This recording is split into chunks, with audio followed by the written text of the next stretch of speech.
Step 1. Download the Canon Print Business app. To start, open the App Store on your mobile device and search for the Canon Print Business app.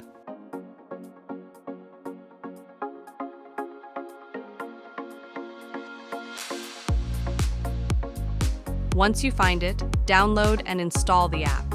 After the installation is complete, open the app.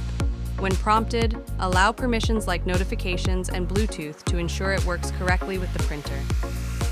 Step 2. Connect to your printer. On the app's main screen, tap on Select Printer. Then, tap Auto Search. This will scan for compatible printers on your local Wi-Fi network. Once the app finds your printer, select it from the list. The printer will be added to your app and a confirmation message will appear. Tap OK. Step 3. Print a document. Go to your photo gallery and select the document or image you want to print. Tap the share icon and select the Canon Print Business app from the list of options.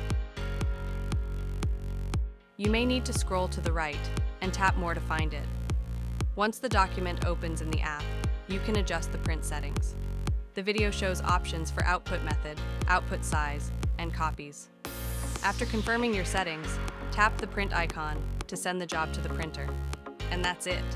You've successfully printed a document from your mobile device.